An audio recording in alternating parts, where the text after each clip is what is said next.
Jim Hagen, 150 Maple Drive, Cape George. My comments are also related to the comprehensive plan site-specific amendments, but not to the Iron Mountain. I went over the staff recommendation and SEBA addendum over the weekend, and I noticed that there was a recommendation of denial of some rural residential down zones based in part on the state growth management planning philosophy of focusing growth, preventing low-density rural sprawl and focusing growth into urban growth areas. The problem is we don't have an urban growth area. We have a proposed urban growth area, but we do not have an urban growth area. Then I was even surprised to see even a couple references to UGA policy 1.5, which has been stricken from the comprehensive plan. And I guess what I see often in the regulatory process are these moving targets, and the demand that we adhere to strict compliance with the law.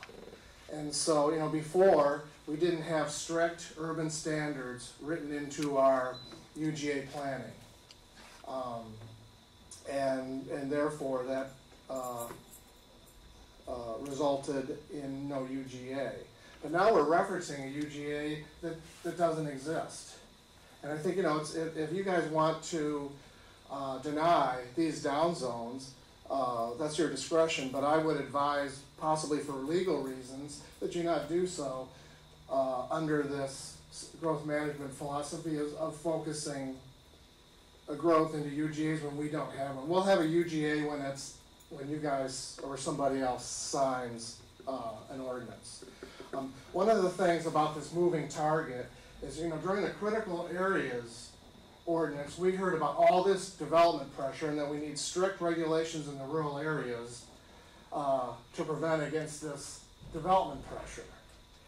But then when it comes to, but that growth is supposed to be funneled toward the urban growth area. And then when we go to make our urban growth boundary, we say that there's not sufficient growth to justify the present boundary. So it's very confusing. And I guess what I'm asking for is kind of a standard objective process in analyzing you know, these amendments just for the sake of due process for the applicants who are paying $2,500. But what I'm seeing is this moving target that happens to suit the convenience of the situation at hand. Thank you.